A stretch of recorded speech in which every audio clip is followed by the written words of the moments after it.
My dear students, मैं हूं Meenakshi from VM academic classes Nashik. बच्चों, हम देख रहे क्लास 12 का chapter 6 super position of waves और आज है उसका लेक्चर नंबर 7 और आज का हमारा टॉपिक है स्टेशनरी वेव्स। आज का मतलब ये, इसके पहले भी हमने लेक्चर नंबर 6 में यही टॉपिक स्टडी किया है, स्टेशनरी वेव्स, लेकिन उसके बहुत सारे टॉपिक्स अभी बाकी है, इसलिए मैंने सेकेंड वीडियो बनाया। तो ये लेक्चर देखने से पहले आप लेक्चर नंबर 6 देखो, उसमें स्टेशनरी वेव्स मैंने डिटेल में एक्सप्लेन किया है। ठीक है, तो आज हम लोग इससे रिलेटेड कुछ क्वेश्चंस और न्यूमेरिकल सॉल्व करने वाले हैं और कुछ थ्योरेटिकल पार्ट है वो हम लोग देखेंगे। बहुत इजी है, जो हमने कल इक्वेशंस वगैरह डायग्रामेटिकली स्टडी किया था उसी को आज हम लोग थोड़ा थ्योरेटिकल पार्ट में एक्सप्लेन करने वाले हैं। ठीक है, तो इससे रिलेटेड कुछ क्वेश्चन भी सॉल्व करते हैं, उसके बाद हम लोग न्यूमेरिकल देखेंगे।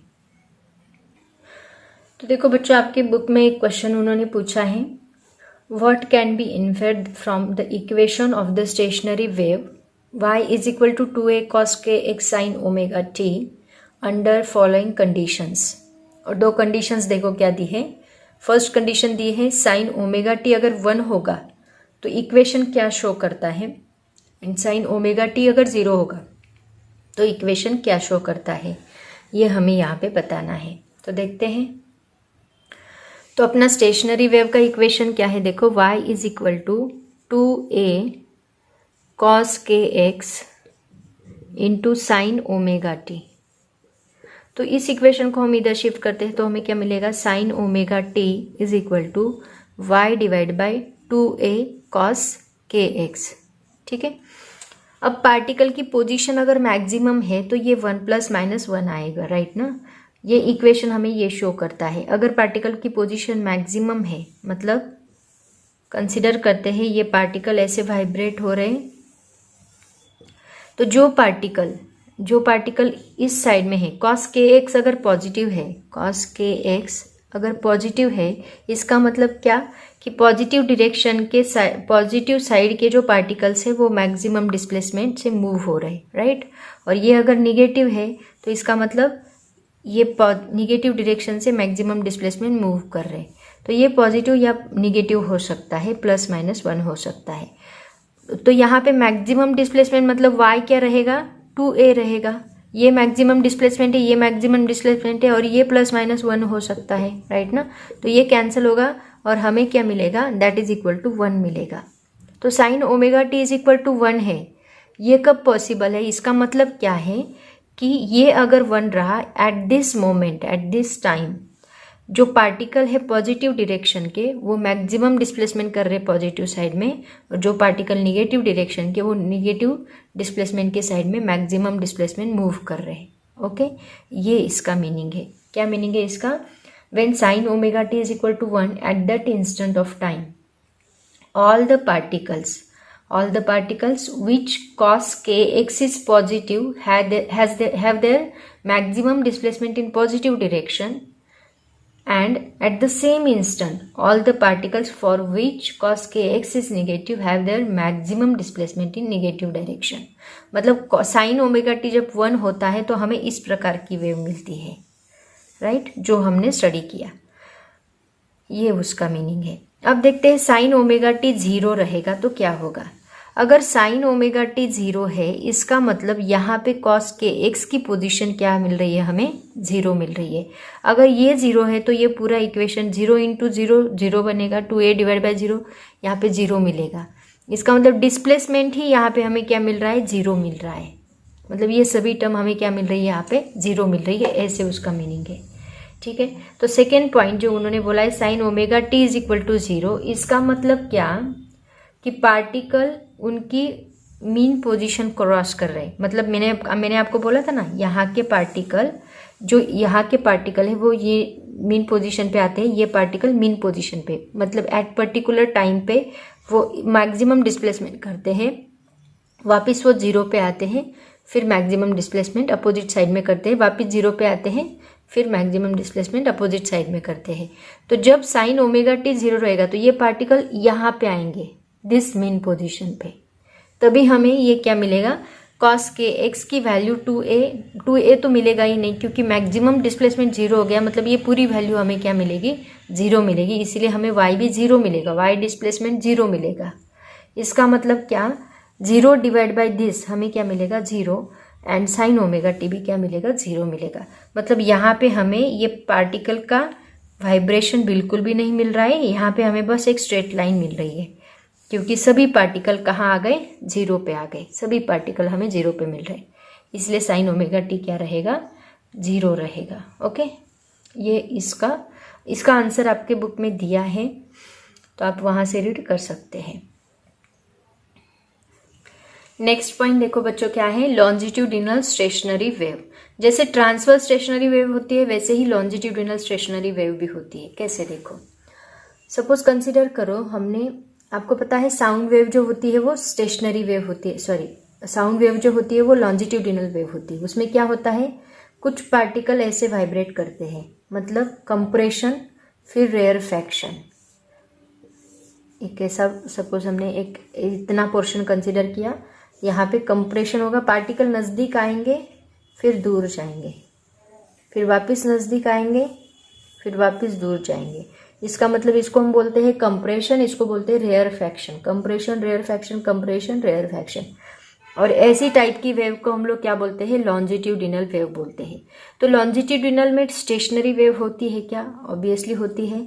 देखो कैसे, ट्रांसवर्स वेव में हमने क्या स्टडी किया, हमने क्या किया था, यहाँ एक एंड को फिक्स किया था और यहाँ से हमने वेव प्रोड्यूस की थी, वो वेव यहाँ से गई और फिर वापस आई। तो जब वो नेक्स्ट वेव हमें मिली थी, मतलब वेव यहाँ से जाती है और यहाँ से जाने के बाद वापस यहाँ से आती है, रिफ्लेक्टेड वेव आने के बाद 2 वेव्स हमें मिलती है, उनको हम बोलते हैं ट्रांसवर्स स्टेशनरी वेव। ये पास होने वाली स्टेशनरी वेव है, मतलब क्रेस्ट ट्रफ पार्टिकल ऐसे हम कर रहे हैं। ऐसे ही लॉन्जिट्यूडिनल वेव में भी होता है।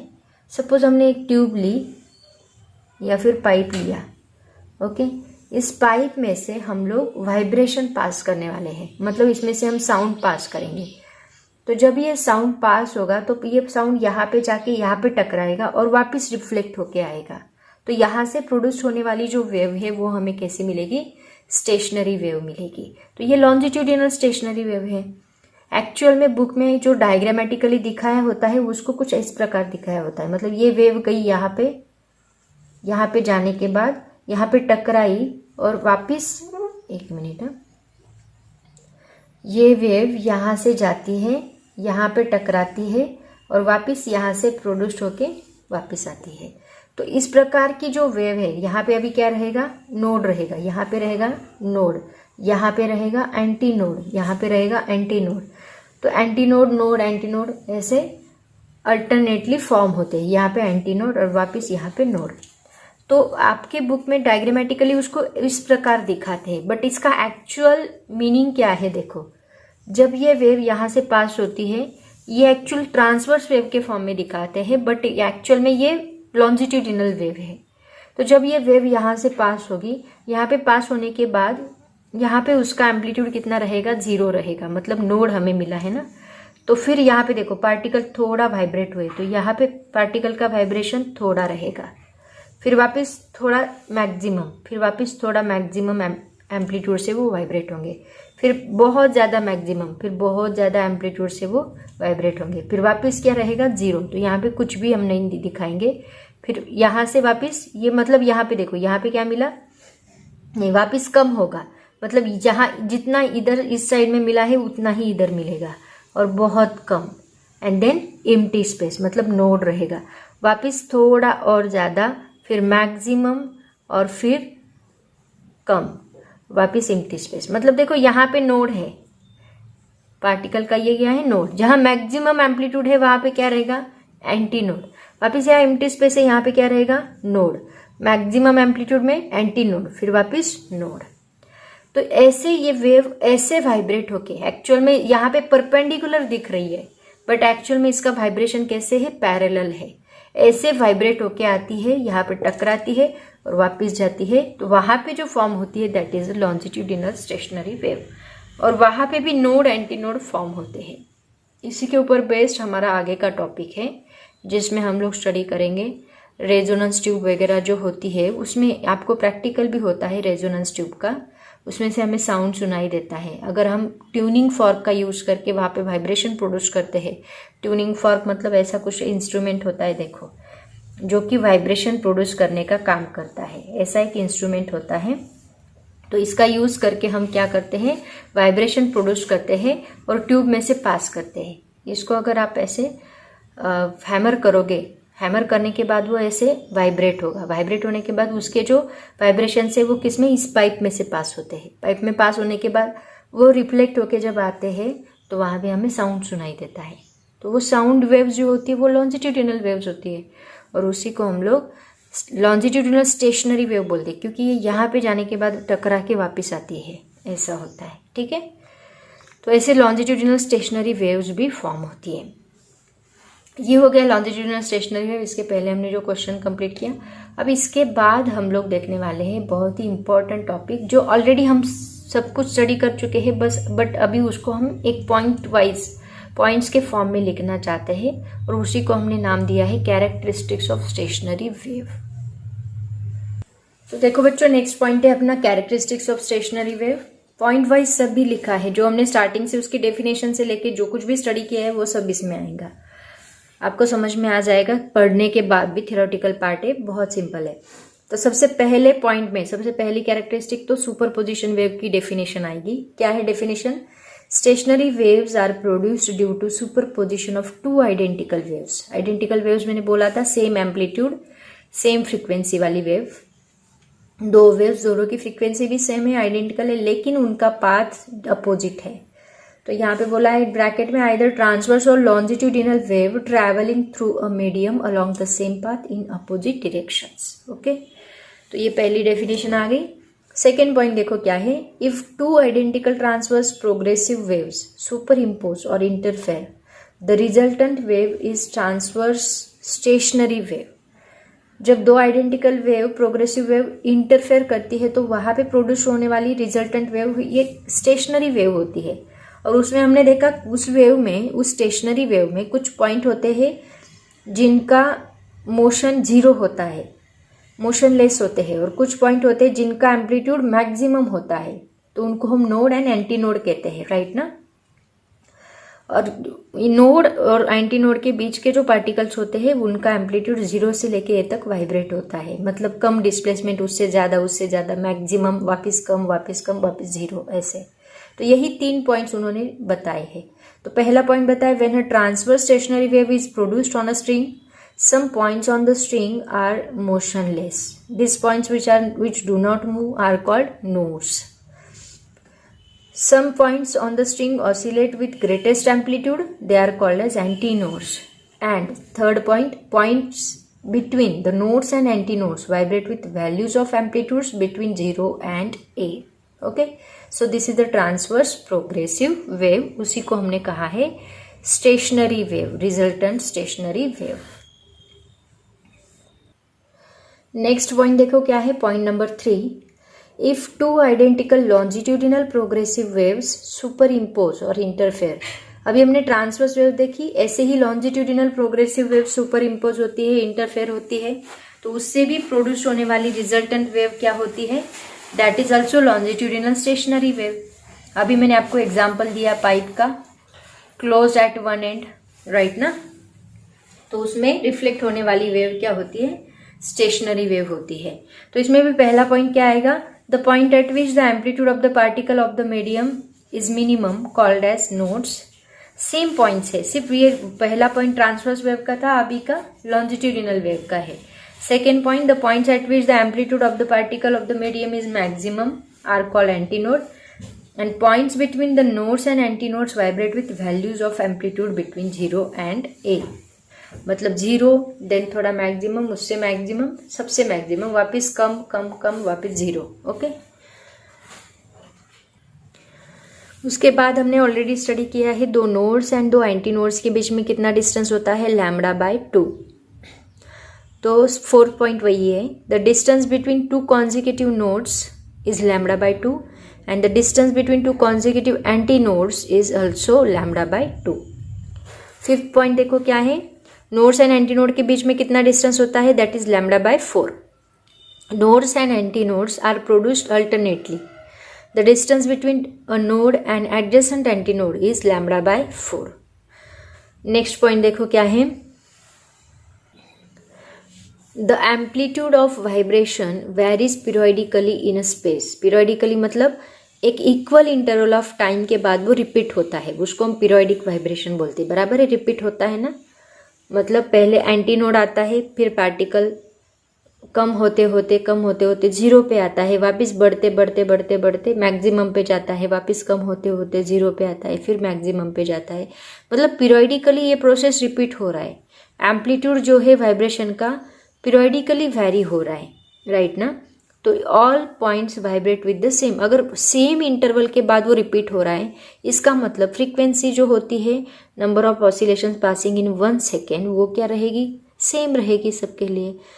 All the points vibrate with same frequency, इसका मतलब।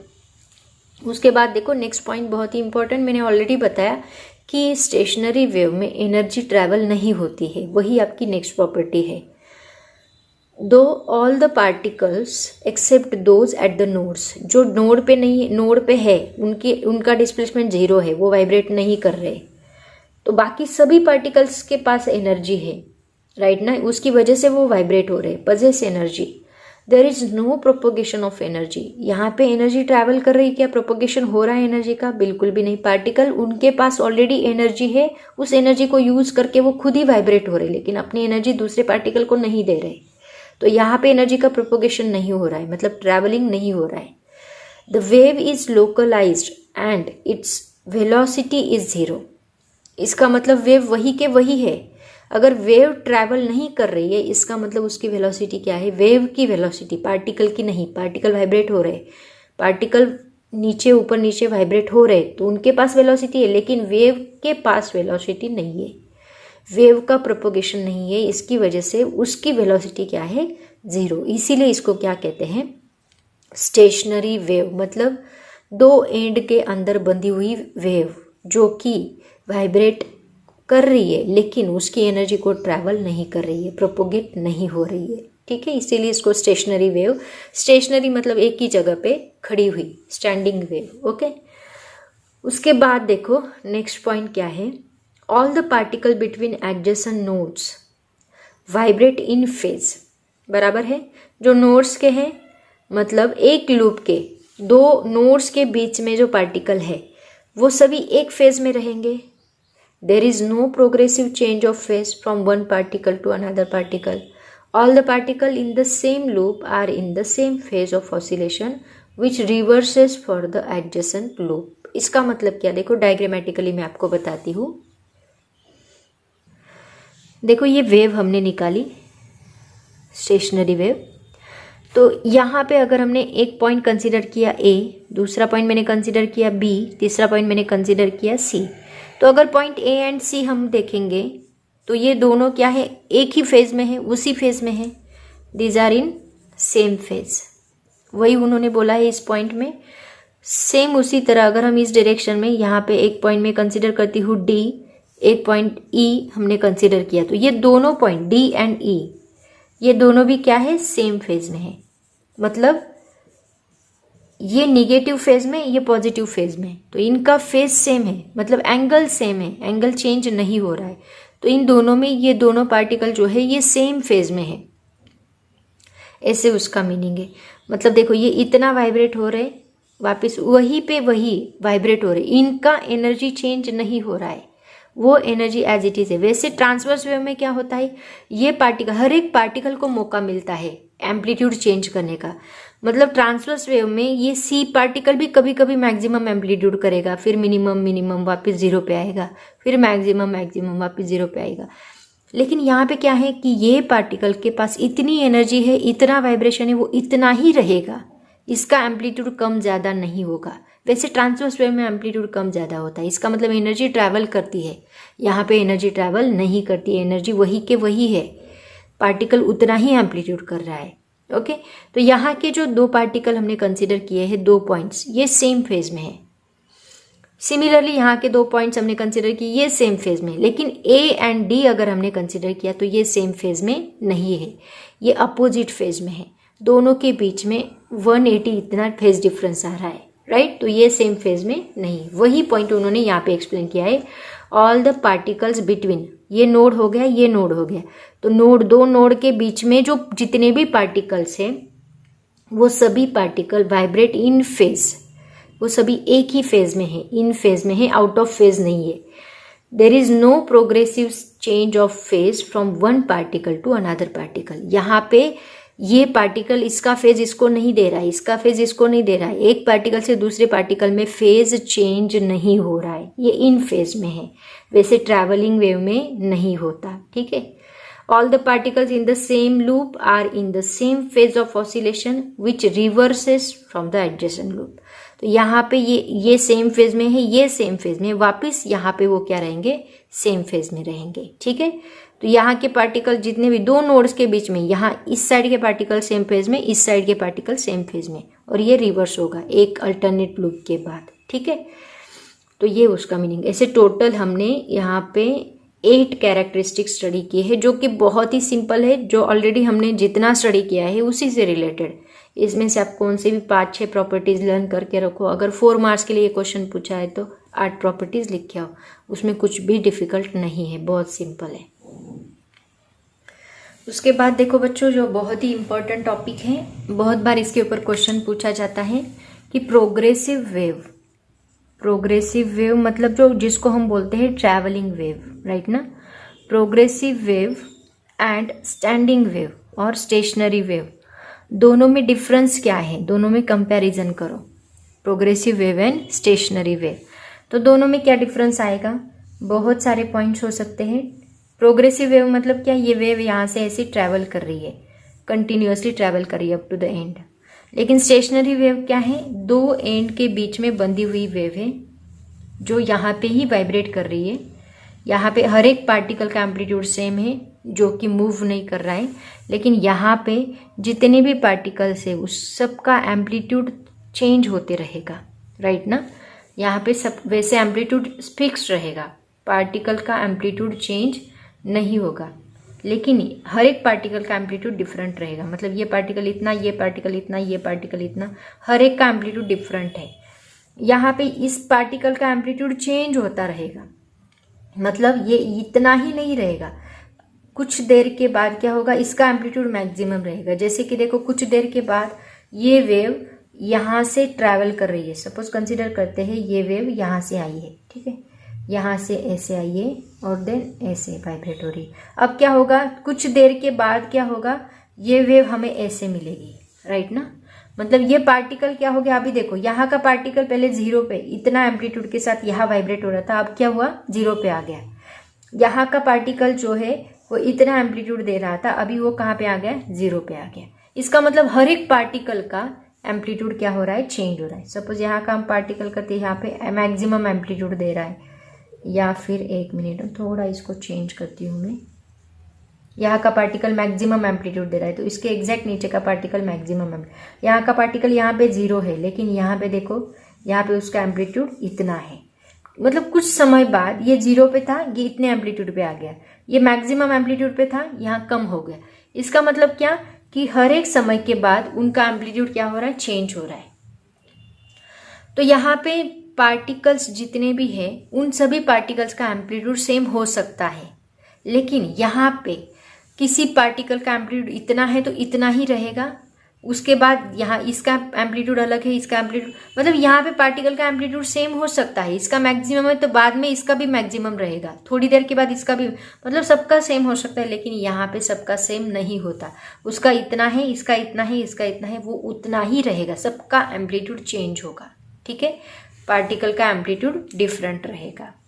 तो ऐसे बहुत सारे पॉइंट्स हैं जो हम लोग डिस्कस करेंगे कंपैरिजन में, मतलब distinguish between progressive wave and stationary wave में। तो देखते हैं दोनों का डिफरेंस।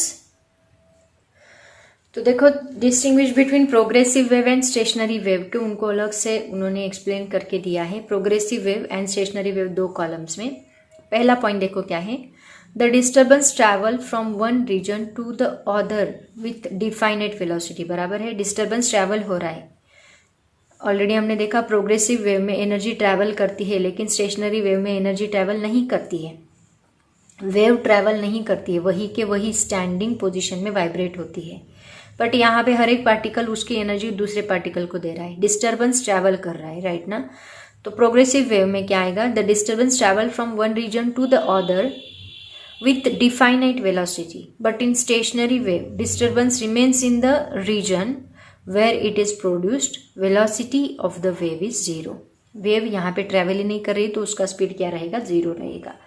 सेकेंड पॉइंट देखो क्या है, ऑलरेडी हमने डिस्कस किया कि amplitude of all particles are same, मतलब एट ए टाइम सेम नहीं रहेगा, लेकिन पहले इसका ज़्यादा था उसके बाद उसका भी ज़्यादा हो सकता है, तो एम्पलीट्यूड में भी सेम हो सकता है सभी पार्टिकल्स का। लेकिन स्टेशनरी वेव में ऐसे कभी भी पॉसिबल नहीं है। अगर एक पार्टिकल का मैक्सिमम उसके बाजू वाले पार्टिकल का मिनिमम रहेगा और उतना ही रहेगा, वो चेंज ही रहेगा, वो सेम कभी भी नहीं रहेगा। So amplitude of particles are different. Next point देखो क्या है, particle do not cross each other. Particle यहाँ पे एक दूसरे को क्रॉस नहीं कर रहे हैं, लेकिन यहाँ पे स्टेशनरी वेव में all the particle cross there mean positions simultaneously, बराबर, क्योंकि वो क्या करते हैं, मैक्सिमम पॉजिटिव साइड में जाते हैं, फिर जीरो पे आते हैं, फिर निगेटिव साइड में जाते हैं, निगेटिव साइड में वापस जीरो वापस। लेकिन यहाँ पे प्रोग्रेसिव वे में ऐसे नहीं हो रहा है, पार्टिकल क्रॉस नहीं हो रहे, लेकिन यहाँ पे पार्टिकल क्रॉस कर रहे हैं एक दूसरे को, राइट। फिर फोर्थ पॉइंट में देखो, all the particle are moving, सभी पार्टिकल मूव हो रहे हैं, लेकिन यहाँ पे particles at the position of nodes are always at rest, वो मूव नहीं कर रहे। लेकिन प्रोग्रेसिव वे में सभी पार्टिकल मूव कर रहे हैं। यहाँ रेस्ट पोजीशन पे कोई पार्टिकल आता है फिर वापस मूव करता है, लेकिन यहाँ पे नोड के पार्टिकल जो है वो बिल्कुल भी मूव नहीं करते हैं। फिफ्थ पॉइंट देखो, अभी यहाँ पे थोड़ा गलती कर दी है उन्होंने। फिफ्थ पॉइंट का जो स्टेशनरी वेव का पॉइंट है वो इस साइड होना चाहिए था, है ना, क्योंकि प्रोग्रेसिव वे में एनर्जी ट्रैवल करती है लेकिन स्टेशनरी वेव में एनर्जी ट्रैवल नहीं करती। उन्होंने गलती से वो पॉइंट प्रोग्रेसिव वे में डाल दिया, there is no transfer of energy, हालांकि प्रोग्रेसिव वे में ट्रांसफर ऑफ एनर्जी होती है। तो ये पॉइंट इधर चाहिए था, आपके नोट्स में भी करेक्शन कर लो। Energy is transmitted from one region to another region in progressive wave, but in stationary wave there is no transfer of energy. And the last point, जैसे हमने देखा, phases of adjacent particle are different. जो एक side के particle होते हैं उनका phase different हो सकता है, क्योंकि कभी पार्टिकल जीरो फेज पे रहेगा, कभी मैक्सिमम एम्पलीट्यूड पे रहेगा, तो उनका फेज डिफरेंस हो सकता है। लेकिन अभी हमने देखा कि जो पॉजिटिव साइड के पार्टिकल है वो इन फेज में रहेंगे, जो नेगेटिव साइड के पार्टिकल है जो उन फेज में रहेंगे, और दो नोड्स के बीच में जो पार्टिकल्स है वो इन फेज में रहेंगे। ऑलरेडी हमने स्टडी किया है स्टेशनरी वेव में। All particle between two consecutive nodes are moving in the same direction and are in same phase, while those in adjacent loops are moving in opposite direction and differ in phase by 180 degree। Okay, तो ये हमने देखा, ये सभी points हमने study किए हैं already इनको थ्योरेटिकल पार्ट में। ये क्वेश्चन बहुत बार पूछा जाता है, progressive waves and stationary wave का डिफरेंस। तो बच्चों सभी थ्योरेटिकल पार्ट इसका हमने कवर किया है। इससे रिलेटेड कुछ न्यूमेरिकल्स होंगे तो वो हम लोग देखेंगे। तो अभी हम स्टार्ट करते हैं न्यूमेरिकल्स। तो देखो बच्चों, इससे रिलेटेड न्यूमेरिकल्स हम लोग देखते हैं। पहला न्यूमेरिकल आपके एक्सरसाइज का हम लोग लेते हैं, एक सॉल्व न्यूमेरिकल भी है आपके बुक में, तो उसी के जैसा एक्सरसाइज में न्यूमेरिकल उन्होंने पूछा है। A sound wave in a certain fluid medium is reflected at an obstacle to form a standing wave. Reflection होने के बाद स्टैंडिंग वेव फॉर्म होगी। The distance between two successive node is 3.75 centimetre. दो node के बीच में उन्होंने distance दिया है। If the velocity of sound is 1500 metre per second, find the frequency. मतलब हमें एन निकालना है। तो देखो सबसे पहले दिया क्या है वो लिख लो, गिवन। उन्होंने क्या दिया है, distance between two successive nodes. दो नोड्स के बीच में कितना डिस्टेंस होता है, दैट इज λ/2। तो λ/2 उन्होंने दिया है कितना, 3.75 सेंटीमीटर। इसका मतलब कितना आएगा मीटर में, 3.75 इंटू 10⁻² मीटर। उसके बाद उन्होंने क्या दिया है और वेलोसिटी दी है, v is equal to 1500 metre per second, और हमें पूछा है फ्रीक्वेंसी निकालो n। तो हमें पता है रिलेशन क्या होता है, फ्रीक्वेंसी, वेवलेंथ एंड वेलोसिटी का v इज इक्वल टू क्या होता है एन लैम्डा। सो यहाँ पे हमें निकालना है n, so n is equal to क्या आएगा v डिवाइड बाय लैम्डा। तो यहाँ लैम्डा बाय 2 उन्होंने 3.75 दिया है, तो लैम्डा 2 को इधर शिफ्ट करो, 2 इधर मल्टीप्लाई करना होगा आपको, तो आपको लैम्डा मिलेगा। सो v क्या दिया है 1500 डिवाइड बाय लैम्डा की वैल्यू क्या आएगी फिर 3.75 इंटू 2, ये 2 इधर शिफ्ट होने के बाद मल्टीप्लाई होगा इंटू 10⁻²।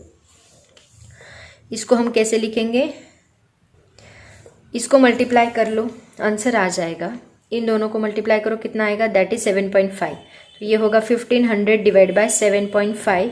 ये 10⁻² ऊपर जाके क्या बनेगा 10⁻² बनेगा। 7.5 2 जा क्या होता है 15, और ये 0 ये 0, तो कितना आंसर मिला आपको 200 इंटू 10⁻²। ये हमें क्या मिली frequency n, it is in hertz. अगर हमने इसको किलो हर्ट्ज में कन्वर्ट करने की कोशिश की तो क्या आएगा, ये 20 बनेगा, ये एक 0 यहाँ 10⁻³ बनेगा, राइट, एक 0 हमने शिफ्ट किया, तो ये हर्ट्ज दैट इज 10⁻³ की वैल्यू होती है किलो हर्ट्ज, तो ये बनेगा 20 किलो हर्ट्ज। ये हमें मिली फ्रीक्वेंसी। ठीक है, सिंपल न्यूमेरिकल है। Consecutive nodes and anti nodes का डिस्टेंस दिया तो तुरंत आप λ/2 ले लो, लैम्बडा मिल जाएगा और उसके ऊपर से आप वेलोसिटी निकाल सकते हैं। उसके बाद देखो नेक्स्ट क्वेश्चन भी आपके एक्सरसाइज का ही क्वेश्चन है। क्वेश्चन क्या दिया है, 2 sources of sound are separated by a distance 4 meter.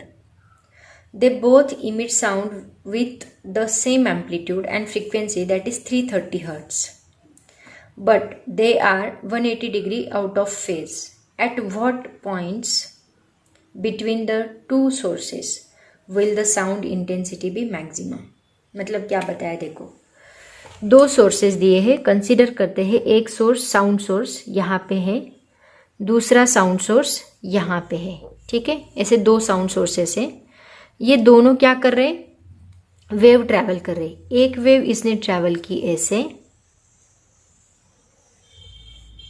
और ये आउट ऑफ फेज में है, लेकिन हाँ इसने ये वेव यहाँ से ऐसी ट्रैवल की ऐसी, तो इसकी वेव आउट ऑफ फेज में रहेगी, मतलब 180 डिग्री के फेज में रहेगी। तो इसकी अगर इसका जब क्रेस्ट चलेगा तो इसका क्या चलेगा, ट्रफ चलेगा, मतलब दूसरी वेव यहाँ पे कुछ इस प्रकार मिलेगी। ठीक है, तो ये दूसरी वेव मिली। इन दोनों के बीच में डिस्टेंस कितना है 4 मीटर का। कितना डिस्टेंस है 4 मीटर। ठीक है, एक मिनट, अब थोड़ा इसको अच्छे से निकालती हूँ। तो देखो ये 2 सोर्सेस है, इनके बीच में ये 2 वेव निकल रही है। पहली वेव यहाँ से निकल रही है, तो ये दूसरी वेव यहाँ से निकल रही है। मतलब जब इसका क्रेस्ट है तो इसका ट्रफ रहेगा, जब दूसरी का ट्रफ है तो इसका क्रेस्ट रहेगा। ऐसे 2 वेव, दोनों के बीच में उन्होंने डिस्टेंस कितना बोला है, दैट इज 4 मीटर। ठीक है, अब हमें क्या पूछा है कि कितने डिस्टेंस पे, at what points between the 2 sources will the sound intensity maximum. अब हमें पता है इसको हम क्या बोलते हैं, नोड, जहाँ पे मिनिमम इंटेंसिटी होगी। यहाँ पे भी नोड मिनिमम इंटेंसिटी, यहाँ node minimum intensity, node node. यहाँ इसको हम क्या बोलेंगे, एंटी नोड, जहाँ मैक्सिमम इंटेंसिटी रहेगी। तो ये पॉइंट्स उन्होंने पूछे हैं कि कौन से पॉइंट पे मैक्सिमम इंटेंसिटी रहेगी, कौन से पॉइंट्स पे मैक्सिमम इंटेंसिटी रहेगी 4 मीटर के बीच में। ठीक है, इसका मतलब हमें क्या निकालना है, ये पॉइंट्स निकाल। सबसे पहले तो हम ये देखेंगे कि कहाँ नोड मिल रहे, कहाँ एंटी नोड मिल रहे, कितने डिस्टेंस पे मिल रहे। ठीक है, तो distance between 2 successive nodes and anti nodes क्या होता है, पहले वो ले लेते हैं। इन दोनों के बीच में कितना डिस्टेंस होता है, that is λ/4, distance between 2 successive nodes and anti nodes. उसके बाद लैम्बडा का फॉर्मूला क्या रहेगा, लैम्बडा इज इक्वल टू क्या होता है, v is equal to, lambda हमें निकालना पड़ेगा, लैम्बडा हमें पता नहीं है, वेवलेंथ पहले निकाल लेते हैं लैम्बडा। अभी यहाँ पे उन्होंने दिया क्या है, देखो ये डिस्टेंस दिया है, उसके बाद उन्होंने फ्रीक्वेंसी दी है, n कितना दिया है 330 हर्ट्ज, ये उन्होंने बताया। ओके, और वेलोसिटी ऑफ साउंड तो हमें पता ही है वो कितनी होती है, 330 मीटर पर सेकेंड, ये कांस्टेंट होती है, ये कभी चेंज नहीं होती है। अब हमें निकालना है लैम्बडा। लैम्बडा का फॉर्मूला क्या आएगा, वेलोसिटी का फॉर्मूला क्या है, n इंटू लैम्बडा। तो लैम्बडा इज इक्वल टू क्या आएगा, v डिवाइड बाय n आएगा। सो v divide by n, v क्या है यहाँ पे 330 और n भी क्या है 330। इसका मतलब 330 कैंसिल, हमें क्या मिलेगा 1 मीटर। तो एक वेव का डिस्टेंस कितना है 1 मीटर, मतलब यहाँ पे हमें लैम्बडा कहाँ मिल रहा है 1 मीटर पे। तो कितने लूप्स फॉर्म हो गए ऐसे 4 मीटर के, ये कितना है 1 मीटर, तो 4 लूप्स फॉर्म हो गए। 4 को 4 इसमें डिवाइड करो, कितने लूप्स फॉर्म हो गए 4 लूप्स। तो यहाँ पे हम क्या लिखेंगे, there will be 4 loops form हो गए, 1 2 3 4। तो यहाँ 4 लूप्स फॉर्म, 1 मीटर का एक लूप आएगा, देयर विल बी 4 लूप्स। ठीक है, अब देखते हैं बिटवीन टू सोर्सेस एंटीनोड कहाँ कहाँ पे मिलेगा। तो हमें पता है ये टोटल डिस्टेंस लैम्बडा है, तो एंटीनोड हमें कहाँ मिलेगा, यहाँ लैम्बडा बाय 4 पे मिलेगा, उसके बाद 3 लैम्बडा बाय 4 पे मिलेगा। ऑलरेडी हमने देखा है लैम्बडा एंटीनोड कहाँ कहाँ पे मिलता है। लैम्बडा बाय 4 पे ये डिस्टेंस कितना रहेगा, लैम्बडा बाय 2, उसके हाफ क्या होगा लैम्बडा बाय 4। तो उसके बाद यहाँ पे आएगा 1 lambda 1 lambda by 4, 2 lambda by 4, 3 lambda by 4, 4 lambda by 4, 5 lambda by 4, 6 lambda by 4, 7 lambda by 4। तो यहाँ पे देखो हमें ये पॉइंट्स के यहाँ पे हमें क्या मिल रहा है, मैक्सिमम इंटेंसिटी मिल रही है। तो अभी आपको लैम्बडा पता है तो लैम्बडा डाल दो और निकालो कितने डिस्टेंस पे हमें मिलेगा। So the antinode is at कहाँ पे मिलेंगे, इसको प्लस माइनस दे सकते हैं हम लोग, plus minus lambda by 4, then 3 lambda by 4, 5 lambda by 4 and 7 lambda by 4। 4 loops हो गए, 4 लूप्स के यहाँ पे हमें क्या मिलेगा, एंटीनोड मिलेगा, मतलब मैक्सिमम इंटेंसिटी मिले। तो लैम्बडा की वैल्यू क्या है डाल दो, लैम्बडा क्या है 1, इसको 1/4 किया तो कितना आएगा 1/4। सो ये 3 × 1 मतलब 3/4 आएगा, 5 × 1 मतलब 5/4 आएगा एंड 7 × 1 मतलब 7/4 आएगा। तो इनको कैलकुलेट करो, ये कितना आएगा प्लस माइनस 0.25 प्लस माइनस ये आएगा 0.75 प्लस माइनस 1.25 का डिफरेंस आएगा 0.25 का, and this is plus minus 1.75 metre. Okay, तो एट दिस पॉइंट यहाँ पे हम लिखेंगे at this points intensity is maximum. यहाँ पे साउंड की इंटेंसिटी सबसे ज़्यादा रहेगी, और नोड के बीच में मतलब यहाँ 0 lambda by 2 and 2 lambda by 2, यहाँ पे क्या हुआ lambda by 2, then lambda, then वापस वहाँ पे 3 लैम्बडा बाय 5 लैम्बडा बाय यहाँ 6 मतलब लैम्बडा बाय 3, और उसके बाद 2 लैम्बडा। तो यहाँ पे क्या रहेगी इंटेंसिटी मिनिमम मतलब 0 रहेगी। ठीक है, तो इंटेंसिटी 0 उन्होंने पूछी ही नहीं है एक्चुअल में, वहाँ पे बस उन्होंने मैक्सिमम इंटेंसिटी पूछी है। तो बस इतना ही आपको सॉल्व करना है, इससे ज़्यादा सॉल्व करने की ज़रूरत नहीं है। लेकिन इनकेस अगर उन्होंने पूछा कभी कि इंटेंसिटी मिनिमम कौन से पॉइंट्स पे रहेंगी, तो यहाँ पे आप इसको हाफ में डिस्ट्रीब्यूट कर लो, हाफ मिलाएंगे इसमें तो आपको बराबर आंसर मिलेगा। ठीक है, तो बच्चों स्टेशनरी वेव के सभी टॉपिक्स मैंने कवर किए हैं, आज हम यहीं पे रुकते हैं।